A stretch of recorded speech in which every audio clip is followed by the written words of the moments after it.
What's up? It's Chris. We've got another crazy video for you today. You're not gonna want to miss this one. Barron Trump sued a royal guard for £40 million not for assault, not for what he said on live television. The word's quiet, but the backlash instant. They called it slander. They called it political. But when Elias Flint stood up in court, he didn't argue, didn't shout, didn't flinch. He didn't need more than 9 seconds because what he revealed shattered the Trump legacy. But before we show you how one royal guard flipped the Trump machine, drop a comment telling us where in the world you're watching from. Hit subscribe and ring the bell because this is one truth they never expected to lose in courts.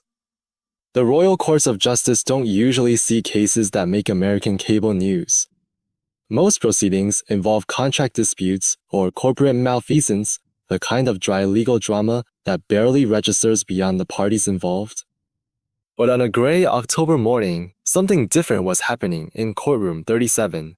Outside, autumn had settled over London with that particular dampness that makes even the most experienced reporters pull their coats tighter while they wait behind metal barriers. The American press crews had been there since dawn. Satellite trucks lined up along the Strand like an occupying army. Inside the courthouse, the marble corridors buzzed with a tension that had nothing to do with the usual rhythm of British justice. Court clerks moved more carefully than usual. Their conversations hushed. Security guards checked credentials twice, aware that this case had drawn unusual attention. Courtroom 37 felt smaller than its formal dimensions suggest. Not because of the crowd, though every public seat was filled, but because of the weight of expectation pressing down from the vaulted ceiling. The press gallery overflowed with faces that belonged more to political coverage than legal reporting. When Barron Trump entered through the main doors, the room's energy shifted like air pressure before a storm. 27 years old, clean-shaven, wearing a navy suit that probably costs more than most people's monthly rent. His stride carried the particular confidence of someone who'd grown up expecting deference and usually receiving it. He wasn't alone. 3 attorneys flanked him. A British King's Counsel with silver hair and designer glasses, an American defamation specialist whose reputation preceded him into the room, and a younger woman whose job seemed to be whispering updates about social media responses into his ear. Behind them walked someone who hadn't been mentioned in any of the court filings, Rebecca Chen, a crisis communications specialist who'd previously worked for tech companies dealing with congressional investigations. Her presence suggested this case was about more than hurt feelings and reputation damage. They took their positions at the claimant's table with the efficient choreography of a team that had done this before. Documents were arranged, laptops opened, water glasses positioned at precise angles.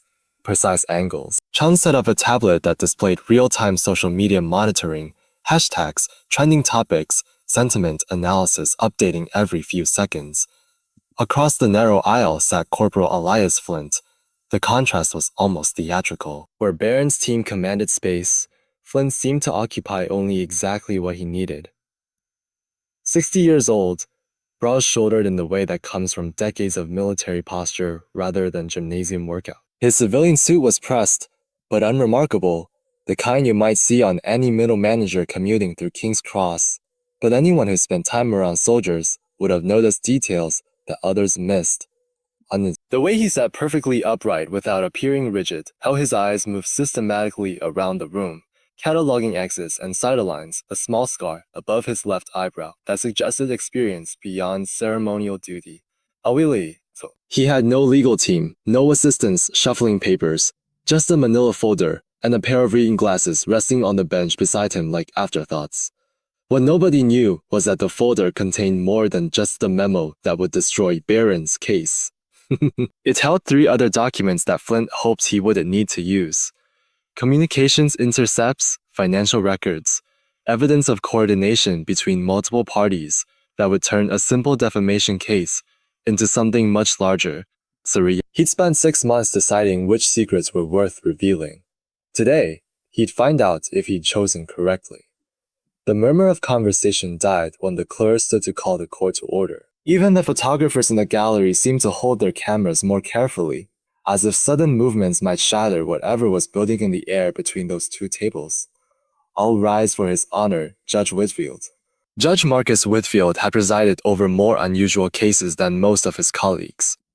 Corporate espionage, international custody disputes. He even handled the aftermath of a Russian oligarch's divorce that had involved 3 countries and 2 intelligence services.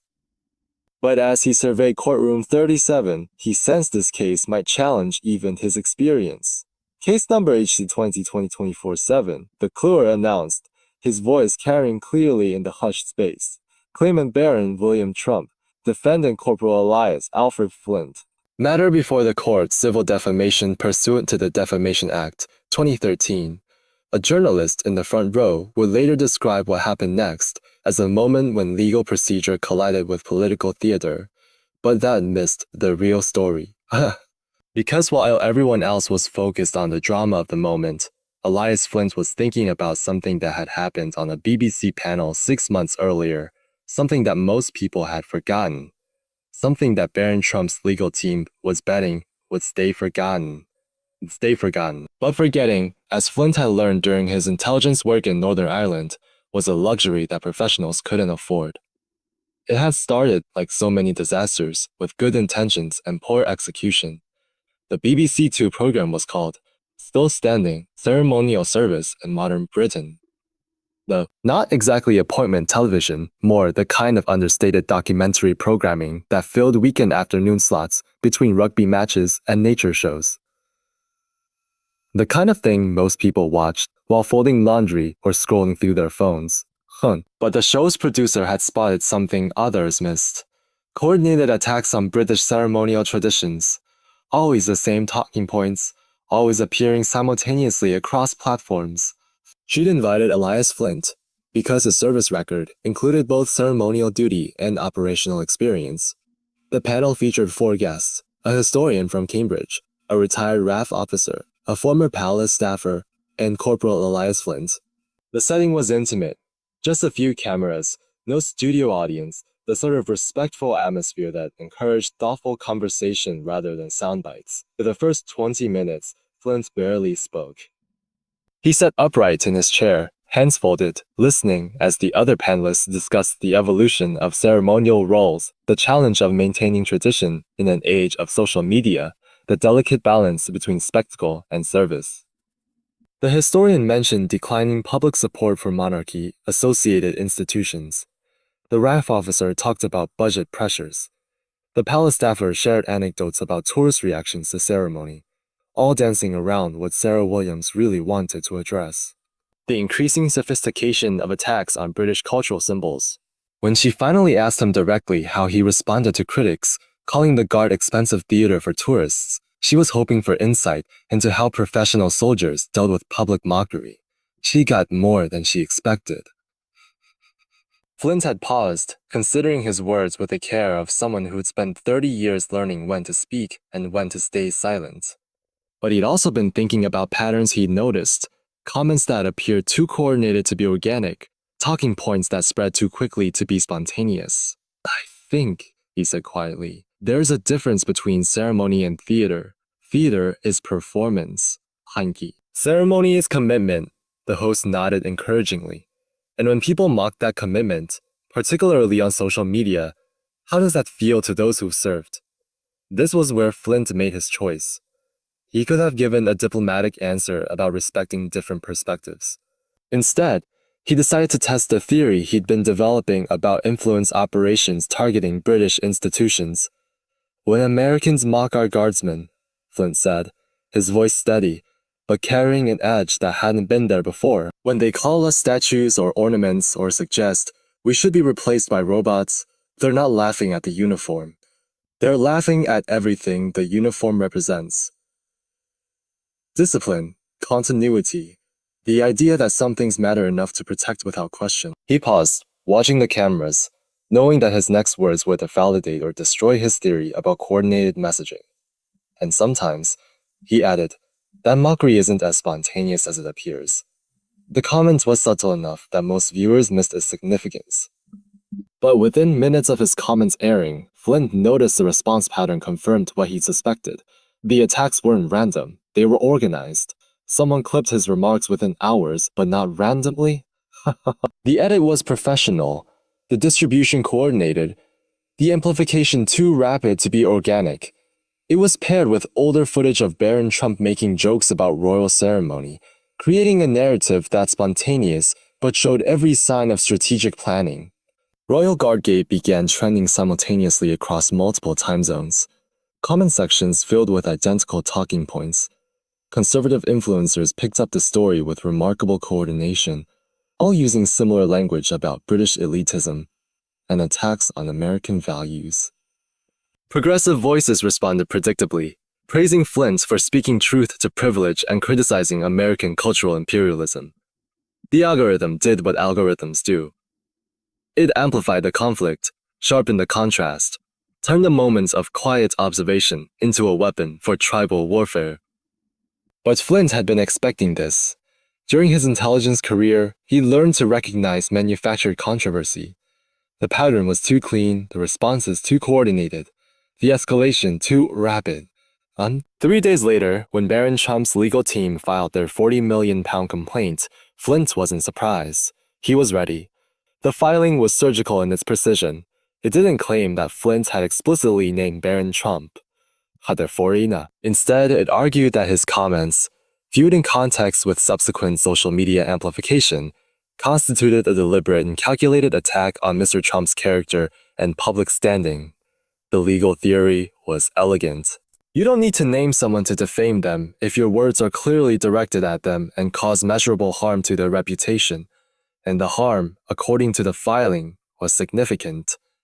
Polling data showing decreased favorability ratings, lost speaking engagements, corporate partnerships under review, social media harassment of Trump family members, all because a retired soldier had dared to suggest that ceremony mattered. But the filing contained something else that most observers missed. Evidence that seemed too convenient, too perfectly timed, too comprehensively documented to be the result of spontaneous damage assessment. Someone had been prepared for this lawsuit. Before the BBC broadcast even aired, reporters tried to reach Flint for comment. They staked out his building, approached his neighbors, even contacted his former commanding officers. They got nothing. Not a denial, not a justification, not even an acknowledgement that he was aware of the lawsuit. His only response was a single-page document filed with the court. Acknowledged will appear in person. No lawyer, no spokesperson, no strategy sessions leaked to friendly journalists, just silence. But Flint hadn't been idle during those months of silence. Using contacts from his intelligence days, he'd investigated the network behind the coordinated attacks, Songta. What he found was sophisticated consulting firms, social media management companies, and influencer networks that activated simultaneously. And at the center, Operation Red Coat Reboot. The morning of the hearing, Sky News ran a poll should public figures be able to sue for indirect criticism. The results were split almost exactly down the middle, which meant that whatever happened in courtroom 37 would satisfy no one and disappoint everyone. But the poll missed the real question.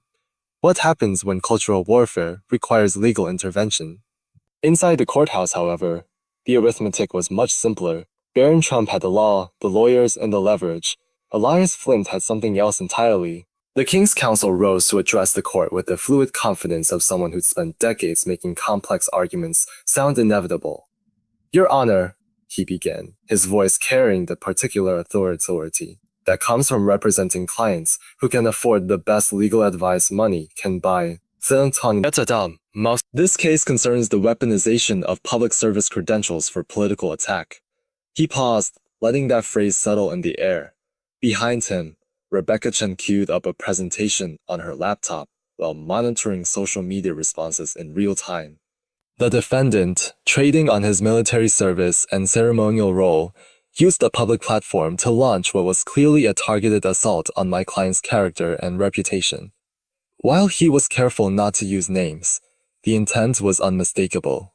The target was obvious, and the damage was immediate and quantifiable. The courtroom screens flickered to life, displaying a timeline that had clearly been prepared by professionals, social media posts, news articles, polling data, all arranged to tell a story of deliberate harm flowing directly from Flint's comments.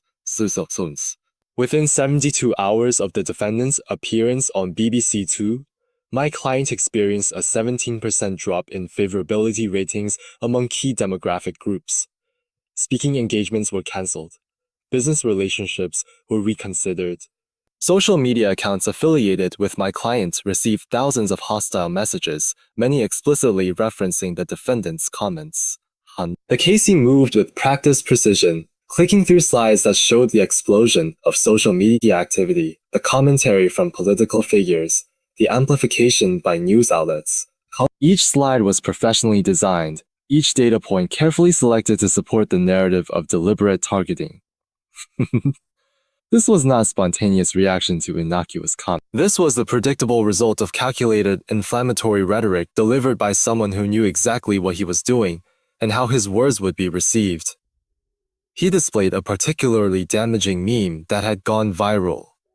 Baron Trump's face superimposed on a toy robot standing next to an image of Buckingham Palace. The caption read, "At least the robot would show proper respect."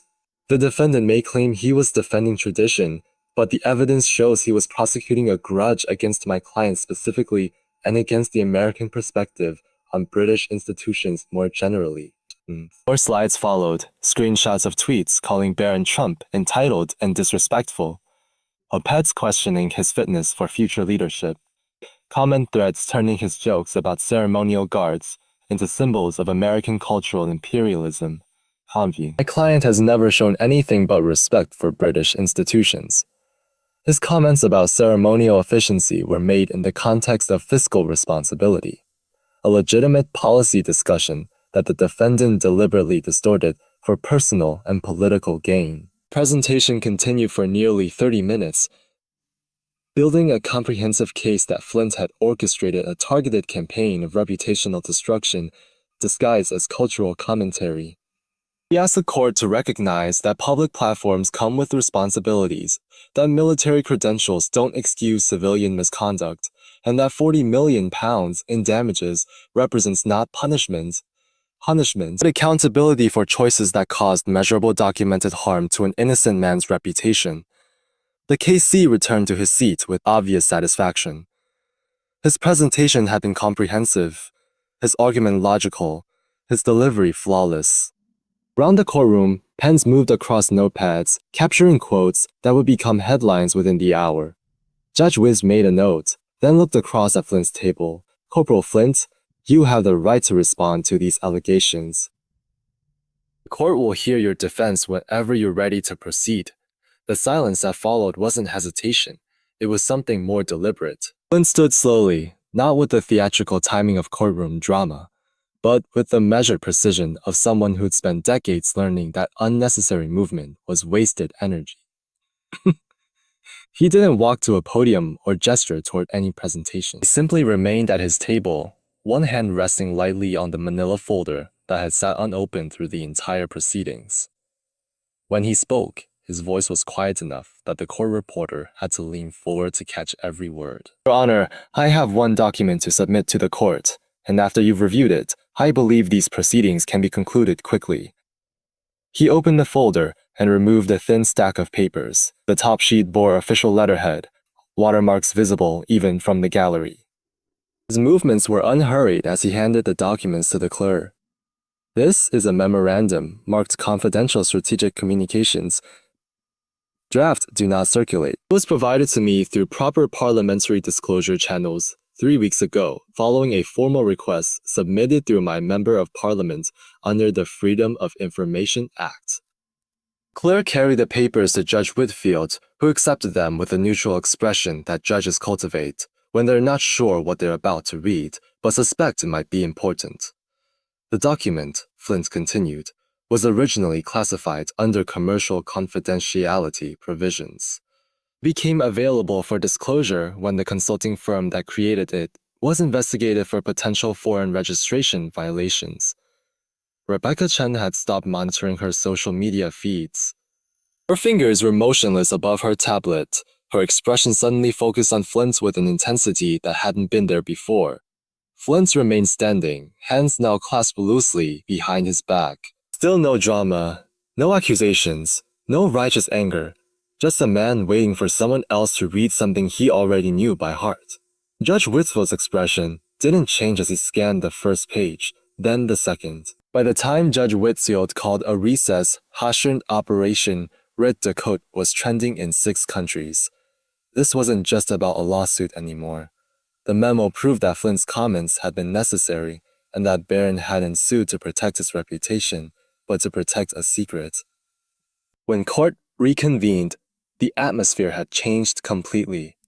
Barron Trump's team had reached their decision during the recess, but not before Rebecca Chen had made several international phone calls that suggested this case was connected to operations much larger than anyone had imagined. Your Honor, the case announced, his earlier confidence replaced by professional resignation. In light of information that has come to light during today's proceedings, my client wishes to withdraw his complaint without prejudice. No admission of wrongdoing, no apology, just strategic retreat disguised as magnanimity. But Judge Whitfield wasn't finished. Before accepting the withdrawal, I want to address certain implications of the evidence presented today. The court notes that the memorandum submitted by the defendant suggests coordination between private communications consulting and potential litigation strategies. He looked directly at Barron's legal team, the legal team. Such coordination, if it involves advanced planning of potentially frivolous litigation for strategic rather than legal purposes, could constitute abuse of process. The courtroom was completely silent now. However, given the withdrawal of the complaint, the court will not pursue that matter further at this time. The withdrawal is accepted, case dismissed. That should have been the end of it. Gave down, parties dismissed. Everyone files out to face whatever media circus was waiting outside. But Elias Flint wasn't finished. As the courtroom began to empty, he remained in his seat, watching the chaos of reporters rushing for exits, lawyers gathering papers, observers streaming toward doors, the building excitement of people who knew they'd witnessed something significant and wanted to be first to tell the world about it. When most of the crowd had cleared, he finally stood, not to address the court or make a statement, but simply to collect his folder and walk quietly toward the side exit that most people hadn't noticed. Inside that folder were 3 additional documents he'd hoped not to need. Evidence that could reveal broader networks targeting democratic institutions across Europe. He'd revealed enough to stop this particular attack. The rest could wait for parliamentary investigators to discover through their own channels. No victory lap, no press conference, no social media posts declaring vindication. Just a man in unremarkable suit, slipping away from attention as carefully as he'd avoided it for the past 6 months. The one photographer who caught him leaving captured an image that would become iconic for reasons no one expected. Not because it showed triumph or vindication, but because it showed something rarer, dignity that didn't need to announce itself. Elias Flint walking away from the biggest story of his life like it was just another day at work. By evening, the story had evolved far beyond a simple legal victory. Parliamentary questions were being prepared. Intelligence services had opened investigations into the networks identified in the memo. Operation Red Coat Reboot became shorthand for the kind of cultural manipulation that people suspected but rarely saw documented so clear. The memo revealed more than just strategic planning. It revealed contempt not just for British institutions, but for the idea that ceremony and tradition might serve purposes beyond entertainment value or political targeting. That £40 million in damages had never been about money. It had been about silence, about making sure that the next person who noticed the pattern would think twice before speaking up. Instead, it had created exactly the opposite effect. Because sometimes the most powerful response to strategic deception isn't anger or outrage or counter-manipulation. Sometimes it's just the truth delivered quietly by someone who doesn't need to raise his voice to be heard. The real story wasn't that Baron Trump had sued a royal guard. The real story was that a royal guard had been paying attention, and when the moment came to speak, he'd been ready. What would you do if you discovered that your traditions were being systematically mocked as part of a coordinated campaign? If years of service were being dismissed not through honest disagreement, but through calculated ridicule designed to diminish everything you stood for? Elias Flint found his answer in a courtroom. Not with dramatic speeches or emotional appeals, but with something far more devastating. Far more devastating. Documentation that couldn't be argued with. This wasn't about hurt feelings or wounded pride. It was about the difference between honest criticism and strategic manipulation designed to weaken institutions from the inside. Sometimes the most powerful defense isn't a sword. It's a filing cabinet, not a cabinet. And sometimes the quiet guy in the corner is the one you should have been worried about all along. So here's what I want to know from you in the comments. Should foreign political operations be allowed to organize systematic campaigns to diminish respect for other counts institutions? And those. Was Elias Flint right to expose the memo? Or should he have stayed silent and let the coordinated attack continue? And if you had documentation that proved people were being systematically deceived about cultural warfare, would you have the courage to make it public? Let me know your thoughts below. And if this story changed how you think about the difference between humor and manipulation, go ahead and hit that like button. Make sure you're subscribed to our channel because we bring you stories like this every single day. Stories that show what happens when quiet strength meets organized deception. Hit that bell icon so you never miss when we upload, because trust me, you don't want to miss what's coming next. If you know someone who thinks tradition is just meaningless pageantry, share this video with them. Show them what standing guard really means in an age of information warfare. We've got another incredible story waiting for you right now. Just click the video on your screen. Same powerful storytelling, same unexpected truths about the battles being fought in plain sight.